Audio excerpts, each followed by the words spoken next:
Akkam jirtu daawwattoota keenya. Kun qophii qubeeti. Qophiin qubee OBS Afaan Oromoo barsiisa. Kutaa tokkoffaadhaa eegalee salphaadhaa gara cimaatti wal duraa duubaan isiniif dhiyeessaa jira. Barumsa Afaan Oromoo OBS'n dhiyaatu kana jalqabaa eegaltanii hordoftan Afaan Oromootiin sirreessitanii barreessuu fi dubbisuu hin yaaddoftan. Bakka jirtan hundatti bilbila keessan irratti akka isiniif dhufu YouTube OBS subscribe godhaa. Nama hunda bira akka ga'u immoo share godhaa. Afaan Oromoo baradhaa, dhalootas barsiisaa.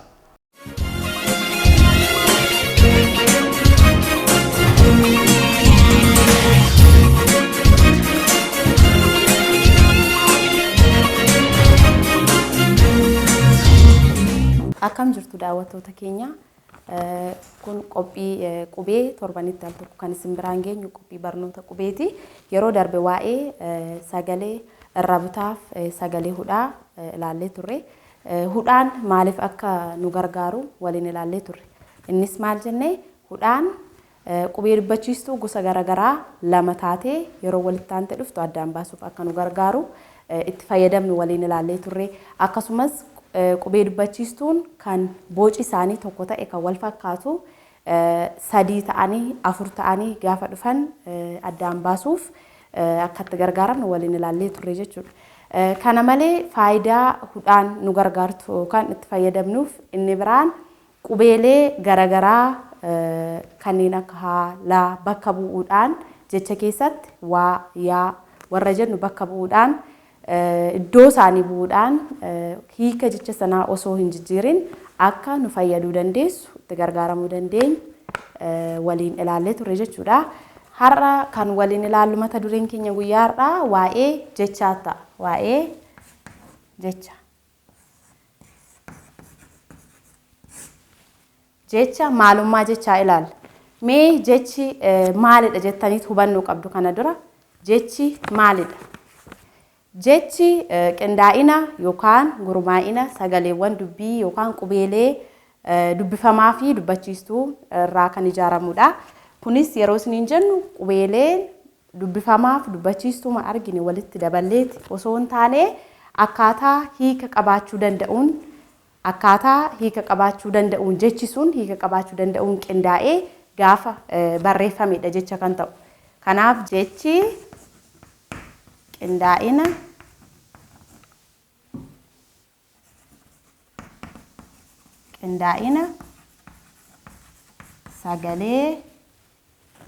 sagalee dubbii yookaan qubeelee.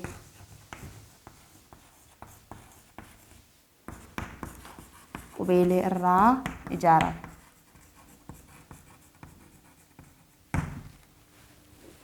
Jechi qindaa'ina sagalee dubbii yookaan qubeelee irraa ijaarama. Qindaa'ina gaafa jennu akkaataatti walitti qindeessinutu seera qabaa jechuudha. Kunis sagaleen yookaan qubee dubbifamaaf qubee dubbachiistuun walitti dhufuudhaan akkaataa ergaa yookaan hiika qabaachuu danda'aniin ta'uu qaba. Callisneetuma qubee dubbifamaaf qubee dubbachiistuu argine walitti finnee hiriirsuun yookaan toora galchuudhaan barreessineet jecha jennaan osoo hin taane qubeeleen dubbifamaaf dubbachiistuu nuti toora galchinee yookaan hiriira galchinee barreessine sun walitti qindeessinee barreessine sun hiika qabaachuu qabu jechuudha. Hiika qabaachuu qabu. Fakkeenyaaf waa'ee qubeelee kana dura barattanii jirtu. Akkasuma waa'ee birsagaa barattanii jirtu. Qubeen maalidhaan isiniin jedhe yeroo darbee qubee eda'uu qubee maal nuuf kennannee baranne yeroo darbee birsagaa akka nuuf kennu ilaallee turre.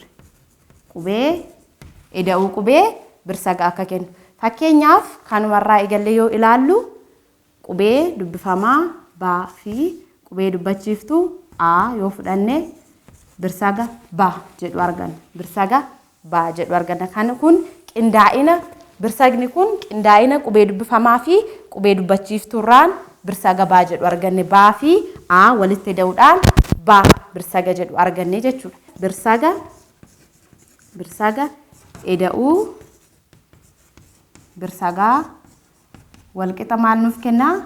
Jecha akka nuuf kennu yeroo darbe isas ilaallee turre jechuudha.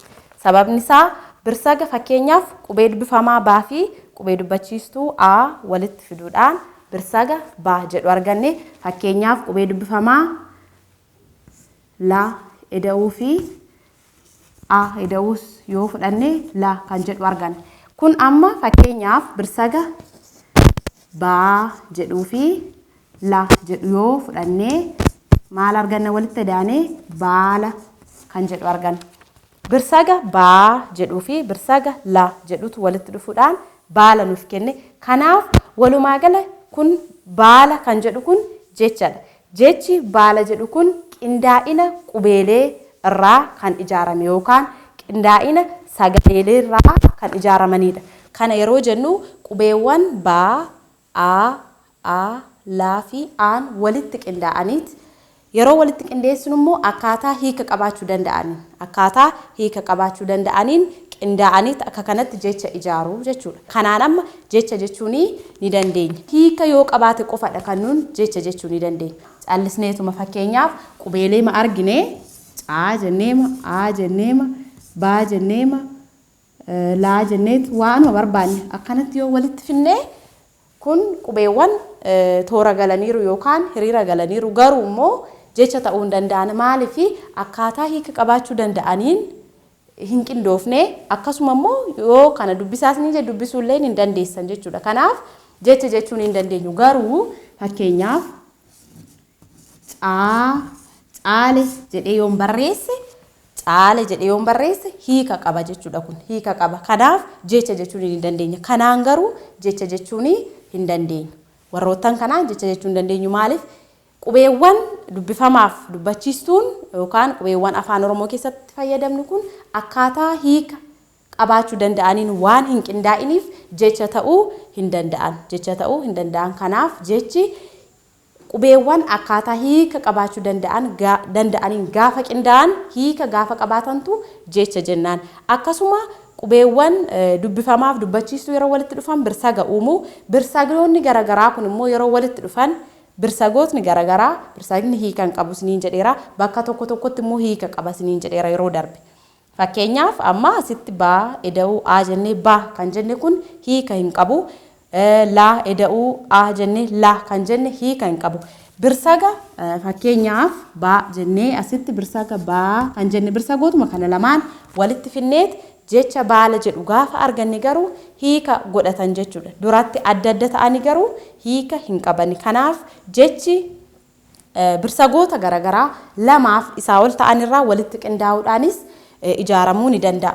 Qubee dubbifamaa fi dubbachiistuu qofa walitti qindeessina jechuu qofa osoo hin taane birsagoota garaagaraa lama walitti fiduudhaan sadiis walitti fiduudhaan jecha ijaaruu ni dandeenya. Fakkeenyaaf birsaga ga eda'uu na eda'uu ma. Amma warreen kun birsagadha.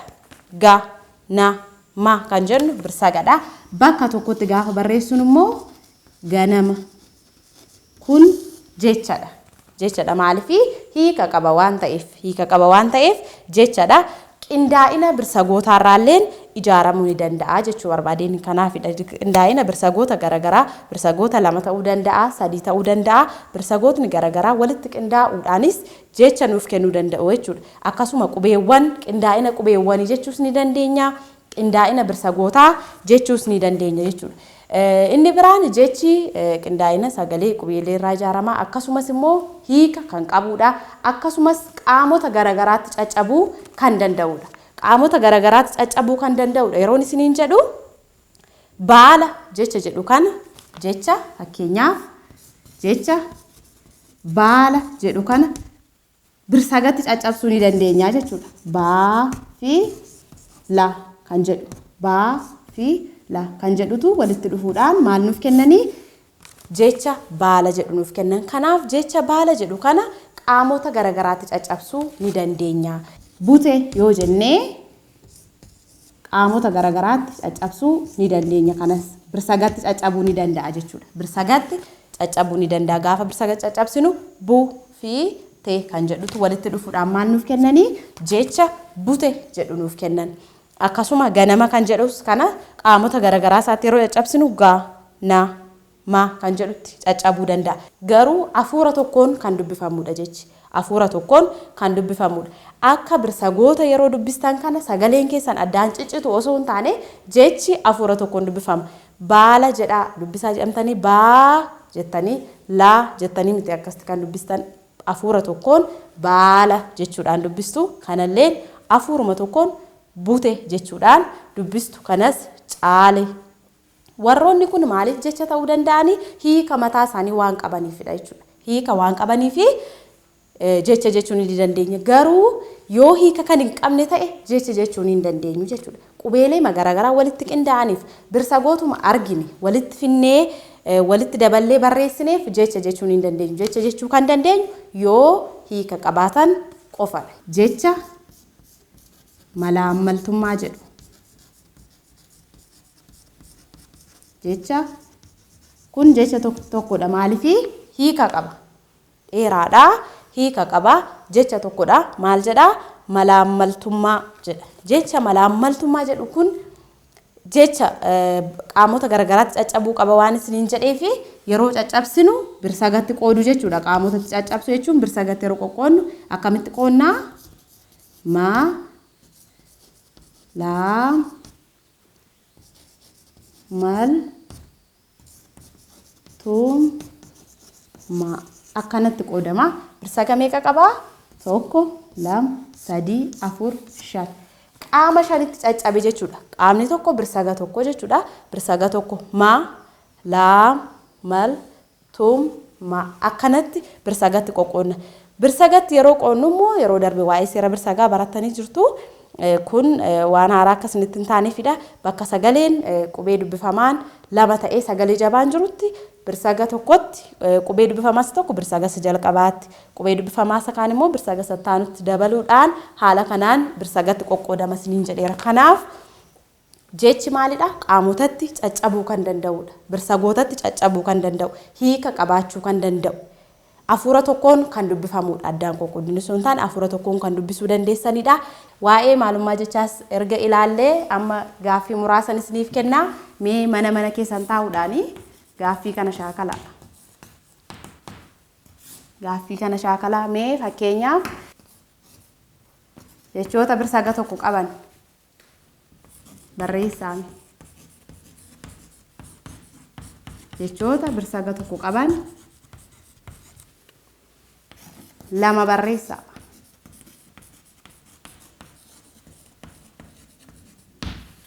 Akkasuma jechoota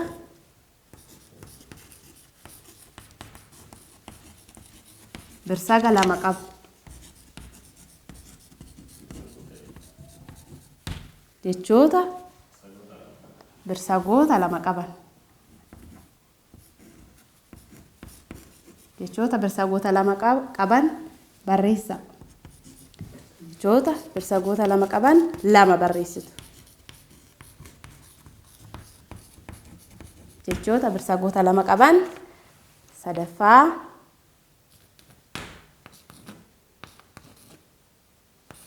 jechoota birsaga sadii qaban. Jechoota birsagoota sadii qaban. Jechoota birsagoota sadii qaban lama barreessa.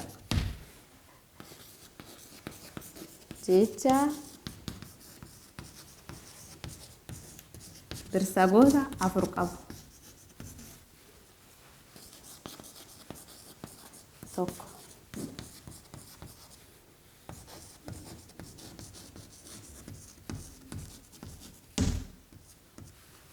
Egaan mana keessan teessanii kan ilaalaa jirtan gaaffilee kana akka hojjettaniifidha. Mee shaakalaa. Mana keessan taa'uudhaan akka barreessitanii fi shaakalaa.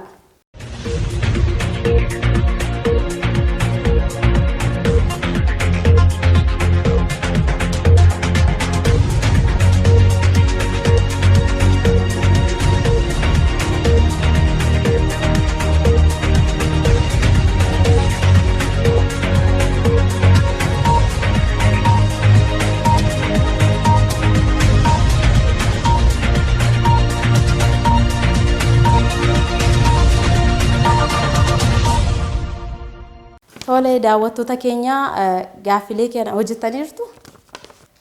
Jechoota birsaga tokko qaban, jechoota birsaga lama qaban, jechoota birsaga sadii qabaniif afur qaban akka shaakaltaniifidha.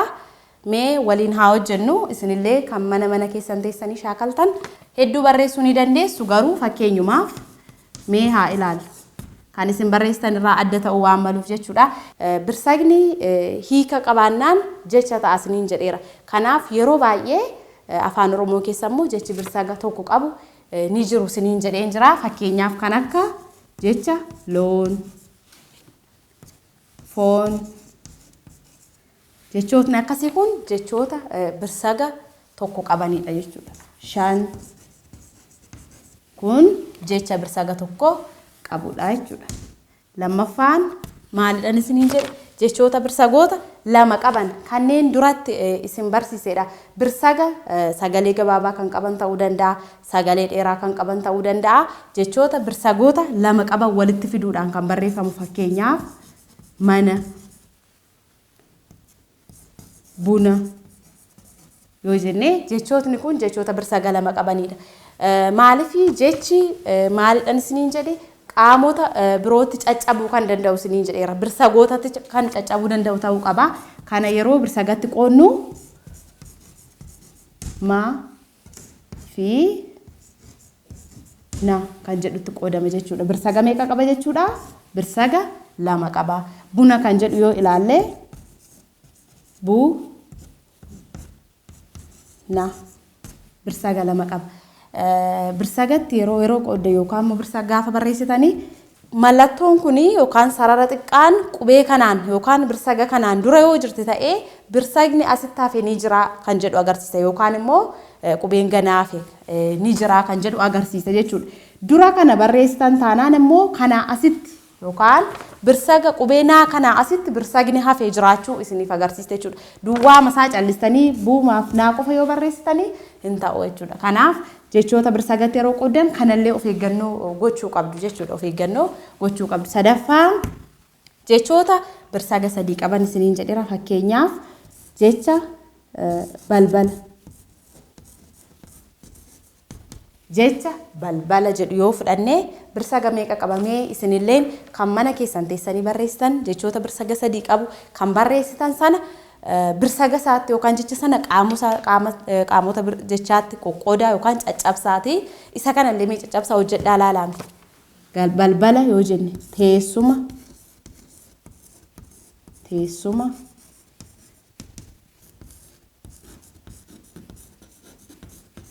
jaalala. Mee jechoota kana an waanan sadii isiniif barreessifan qaba. Mee jecha kana isinuu qaama isaatti qoqqoodaami yookaan birsagatti qoqqoodaa. Yeroo darbee jechi tokko gidduu isaatti sagalee irra buta qaba yoo ta'e akkamitti akka birsagatti qoqqoodnu waliin ilaallee turre. Akkasuma jechi tokko sagalee jabaa gidduu isaatti qaba yoo ta'e akkamitti akka birsaga isaatti qoodnu. Yoo laafaa ta'es akkamitti akka qoodnu. Jechi kun amma unki isaa garagaradha. Jecha irri buti ni jira, jabaan ni jira, laafaadha. Kanaaf mee jechoota kana birsagatti yeroo qoqqoodnu akkamitti qoodnaa? Akkamitti qoodna? Bal jenneet isa booda ba isa booda immoo la akkanatti qoodama.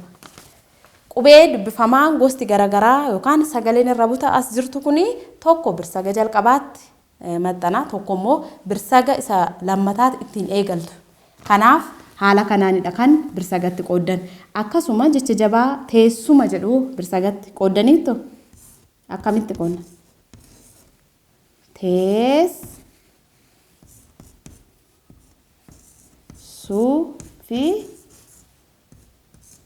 ma haala kanaan qooddu. Haala kanaan qooddu. Tees su fi ma haala kanaan qoodama. Jechi kun sagalee jabaa waan of keessaa qabuuf dubbifamaan inni tokko akkuma warra kanaa gara birsaga jalqabaatti yoo dubbifamaan inni itti aanu immoo birsaga isa lammaffaatti ittiin eegalla. Kun immoo salphaadha jechuudha. Jaalala jecha jedhu yoo qoonnee jaa la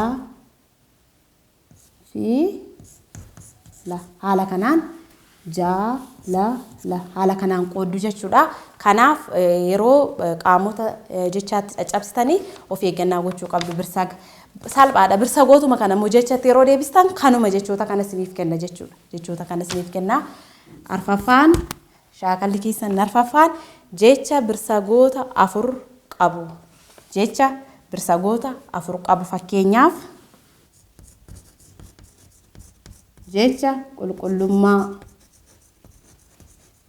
qulqullummaa jedhu yoo ilaalle birsagatti gaafa qoonnu qulqullummaa haala kanaan qoqqooddu. Shanaffaa mee jecha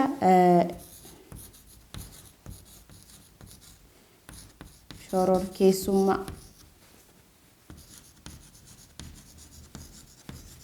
jecha shororkeessummaa jedhu kana mee birsagatti qoqqoodaa. Yeroo baay'ee jechootni birsaga 5 fi ol qaban baay'inaan hin argamanii mee muraasadha kan qabnu. Mee isaan keessaa shororkeessummaa kan jedhu birsagatti yeroo qoqqoonnu mee akkam ta'a? Birsaga meeqa qaba? Hojjennee haa ilaallu jechuudha.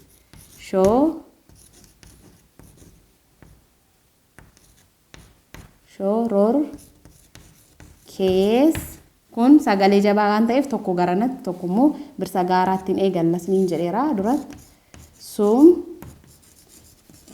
Haala kanaanidha yeroo qoonnu meeqa? 1 2 3 4 5 birsaga 5 qaba jechuudha. Akkasuma immoo jechuma kana shororkeessitoota yoo jenne immoo birsaga meeqa qabaata? Mee hojjedhaa. Fakkeenyaaf yoo qoonnu